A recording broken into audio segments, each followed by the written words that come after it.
नमस्कार, जय हिंद। लर्निंग मंत्रा के ऑनलाइन पाठशाला में आप सभी साथियों का स्वागत है। दोस्तों, आज के इस वीडियो में हम विशेष मुद्दे पर बात करने के लिए आपके समक्ष उपस्थित हुए हैं और मुझे लगता है कि ये मुद्दा हम सभी बेरोजगार युवाओं के लिए काफी महत्वपूर्ण है।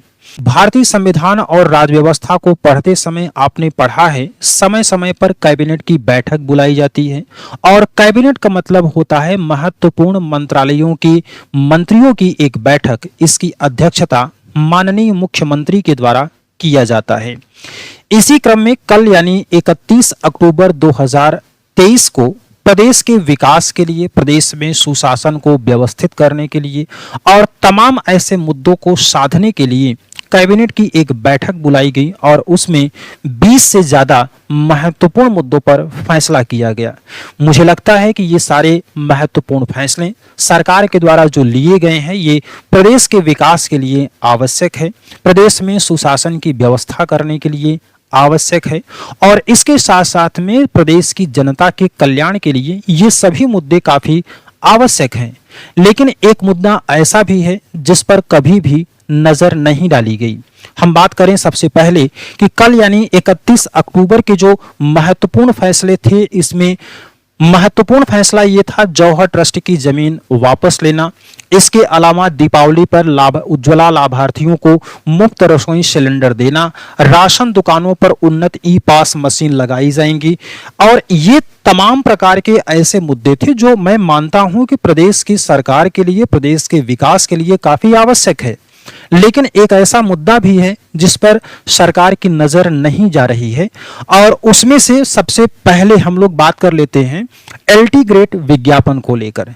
साल 2018 के बाद से एलटी ग्रेड का कोई भी विज्ञापन जारी नहीं किया गया है। तकरीबन 6 वर्ष होने को आए हैं और ऐसे में आप समझ सकते हैं कि जो हमारे साथी बेरोजगारी में जूझ रहे हैं उनके ऊपर क्या बीत रही होगी। 6 साल से वैकेंसी न आने का मतलब है कि बहुत सारे साथी अब उम्र की सीमा को पार कर चुके होंगे, जो कि ओवर एज हो गए और उनको कोई न कोई अन्य विकल्प को तलाशना पड़ रहा होगा। अब यहाँ पर आप जरा इस बात को समझिए कि साल 2018 से एक विवाद था जो कि अर्हता का विवाद था। 6 वर्ष हो गए लेकिन अर्हता का विवाद आज तक नहीं सुलझ पाया। समय समय पर आयोग में बातचीत होती है, जो हमारे छात्र प्रतिनिधि हैं उनके जरिए बातचीत जरूर की जाती है, लेकिन वास्तव में उसका भी कोई हल नहीं निकल पाता है। अब यहाँ पर आप जरा इस बात को समझिए कि 2018 से कोई विज्ञापन नहीं आया है। 3000 पदों पर भर्ती की तैयारी। इसके अलावा आप देख सकते हैं एलटी ग्रेड के 4009 पद रिक्त हैं। 2 चरणों में होगी एलटी ग्रेड की भर्ती। अब ये सारे जो समाचार पत्रों में आपको समाचार मिल रहे थे, ये साल 2018 से लगातार आपको देखने को मिल रहे हैं। एलटी ग्रेड का विज्ञापन आ रहा है, जल्द आ रहा है, जल्द आ रहा है। आखिर कब आ रहा है?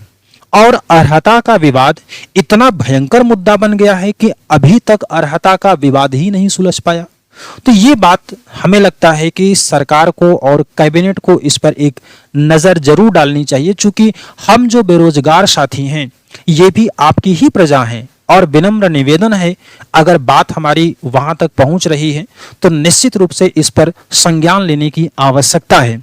और इसके अलावा देखिए, ये तो हो गया एलटी ग्रेड के विज्ञापन को लेकर के, और वर्तमान में अगर देखेंगे तकरीबन 10,000 पोस्ट जो हैं वो एलटी और प्रवक्ता के लिए खाली हैं, लेकिन अभी तक इस पर कोई विज्ञापन न तो जारी हुआ है और न तो आगे भी उम्मीद लग रही है। पता नहीं कब उस अर्हता का विवाद सुलझेगा और कब विज्ञापन जारी किया जाएगा। इसके साथ देखिए, एलटी ग्रेड के अलावा जो टीजीटी और पीजीटी का था, आपको मालूम है कि इससे पहले शिक्षा सेवा चयन आयोग की घोषणा होने से पहले उत्तर प्रदेश माध्यमिक शिक्षा सेवा चयन बोर्ड के द्वारा ये विज्ञापन जारी किया गया था। तारीख आप देख सकते हैं, 8 जून 2022 को यह विज्ञप्ति जारी की गई थी और यहाँ पर आप देखिए फॉर्म भरने की लास्ट डेट जो थी वो 9 जून 2022 थी और आज जो है 1 नवंबर 2023 हो चुका है। करीब करीब अगर हम लोग अंदाजा एक लगाएं तो 1.5 साल से ज्यादा का वक्त हो गया है। क्या ये सरकार की या फिर जो भी जिम्मेदार अधिकारी हैं, क्या उनकी ये रिस्पॉन्सिबिलिटी बिल्कुल भी नहीं बनती कि अगर 1.5 साल से फॉर्म भरे हुए हो गया है तो क्या इसके लिए संज्ञान लेने की ज़रूरत नहीं है, इसका एग्ज़ाम करवाने की ज़रूरत नहीं है?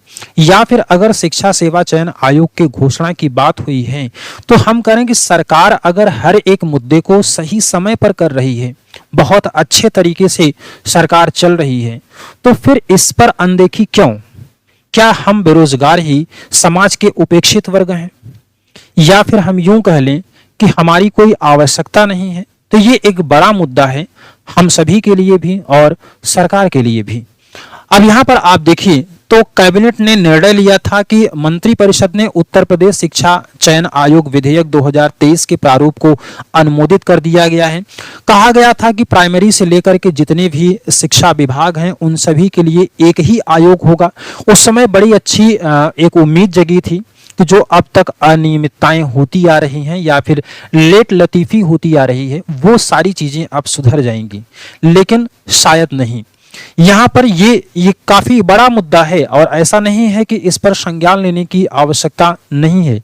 इसके अलावा आप देखिए तो सरकारी गजट में भी उसके लिए पूरा जो प्रोफार्मा था उसको अनुमोदित कर दिया गया, ये प्रकाशित भी हो गया और इसके लिए सदस्यों के चयन के लिए बीच में एक बार विज्ञप्ति भी जारी की गई थी, लेकिन अभी तक शिक्षा सेवा चयन आयोग का गठन नहीं हो पाया।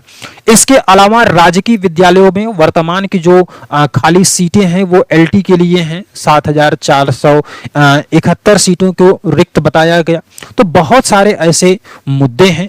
हमारा और हम सभी बेरोजगार साथियों की ओर से मैं सिर्फ और सिर्फ इतना ही अनुरोध करना चाहूंगा कि अगर हो सके तो प्लीज शिक्षा सेवा चयन आयोग का गठन करें, एलटी ग्रेड का विज्ञापन जारी करें ताकि हम लोग भी सुचारू रूप से खुशहाल जिंदगी को जी सकें, जो कि मुझे उम्मीद है कि पिछले 1.5 सालों से जो जिंदगी हम लोगों ने जिया है वो शायद उसकी कल्पना करने के बाद आपके आंखों में आंसू आ जाएंगे, क्योंकि ये इतना आसान नहीं है कि प्रयागराज में रहकर या घर से दूर रह करके किराए पर कमरा लेकर के रहना, पढ़ाई करना और उसके अलावा समाज के ताने भी सहना तो बहुत कठिन है। इस दर्द को समझें और हम सभी के लिए शिक्षा सेवा चयन आयोग का गठन करें, एलटी ग्रेड के विज्ञापन को जारी करें, बीईओ के विज्ञापन को जारी करें, प्रवक्ता के लिए जो जीआईसी में है उसके लिए विज्ञापन जारी करें।